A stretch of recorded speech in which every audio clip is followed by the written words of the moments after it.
సమగ్ర శిక్షలో 2012 నుంచి కాంట్రాక్ట్ పద్ధతిలో పనిచేస్తున్న పిటిఐలను రెగ్యులరైజ్ చేయాలని విశాఖ పౌర గ్రంథాలయంలో ప్రాంతీయ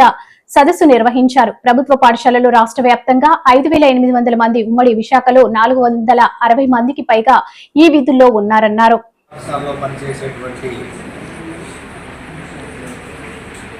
ఆర్ట్ క్రాఫ్ట్ పిఈటి ఇన్స్ట్రక్టర్ల యొక్క యూనిటీ వెల్ఫేర్ అసోసియేషన్ ఉమ్మడి విశాఖపట్నం జిల్లా ప్రాంతీయ సదస్సుని ఈరోజు విశాఖపట్నంలో జరపడం జరుగుతుంది. ఈ సమావేశానికి ఉమ్మడి విశాఖపట్నం అంటే విశాఖపట్నం, అనకాపల్లి, అదేవిధంగా అల్లూరు సీతారామరాజు 3 జిల్లాల నుంచి ఉన్నటువంటి ఈ యొక్క ఇన్స్ట్రక్టర్స్ అందరూ కూడా ఈ ప్రాంతీయ సదస్సుకు హాజరవడం జరిగింది. ప్రధానంగా ఈ యొక్క ప్రాంతీయ సదస్సు ఏర్పాటుకు ప్రధాన ఉద్దేశం ఈ రాష్ట్రంలో ఉన్నటువంటి ఏదైతే సమగ్ర శిక్షలో పనిచేసేటువంటి స్కూళ్ళలో ఇన్స్ట్రక్టర్స్ ఉన్నారో వారందరికీ కనీస వేతనం కూడా లేకుండా వారి యొక్క శ్రమ దోపిడీ జరుగుతున్నటువంటి నేపథ్యంలో వారికి కనీసం స్కూళ్ళల్లో వారితో టీచింగ్ వర్క్ చేసుకుంటూ కూడా వాళ్ళకి పార్ట్ టైం అని చెప్పి ఈరోజు ప్రభుత్వం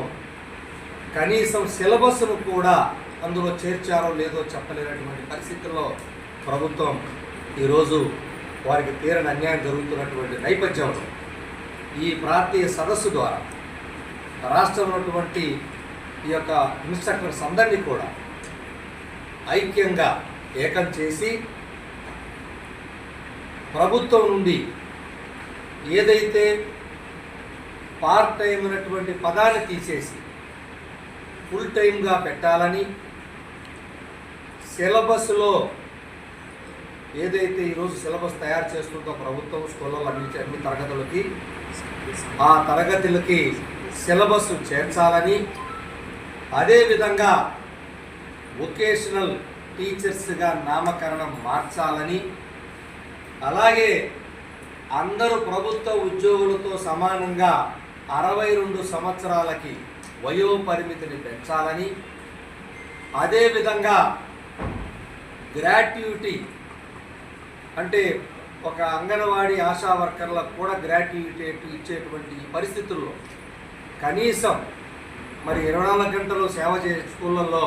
మరి విద్యార్థుల భవిష్యత్తు తయారు చేసేటువంటి వాళ్ళ కళను వెలికి తీసేటువంటి ఒక టీచర్ వృత్తిలో ఉన్నటువంటి వాళ్ళకి గ్రాట్యుటీ ఇవ్వాలని, అదేవిధంగా వాళ్ళకి మినిమం టైం స్కేల్ వర్తింప చేస్తూ ఎంప్లాయీస్ హెల్త్ కార్డు కూడా తదితర అనేక డిమాండ్లని ప్రభుత్వం మీద ఉంచుతున్నాం. త్వరలో మిగిలినటువంటి ప్రాంతాల్లో కూడా ఈ యొక్క ఆర్ట్ క్రాఫ్ట్ పిఈటి ఇన్స్ట్రక్టర్స్ యొక్క ప్రాంతీయ సదస్సులు ఏర్పాటు చేసి ప్రభుత్వం నుండి తప్పకుండా మా యొక్క సంబంధించినటువంటి మా ఇన్స్ట్రక్టర్ల యొక్క డిమాండ్స్ సాధించే వరకు మేము ఇదే విధంగా ప్రాంతీయ సదస్సులు నిర్వహిస్తామని చెప్పి ప్రభుత్వానికి తెలియజేస్తాం.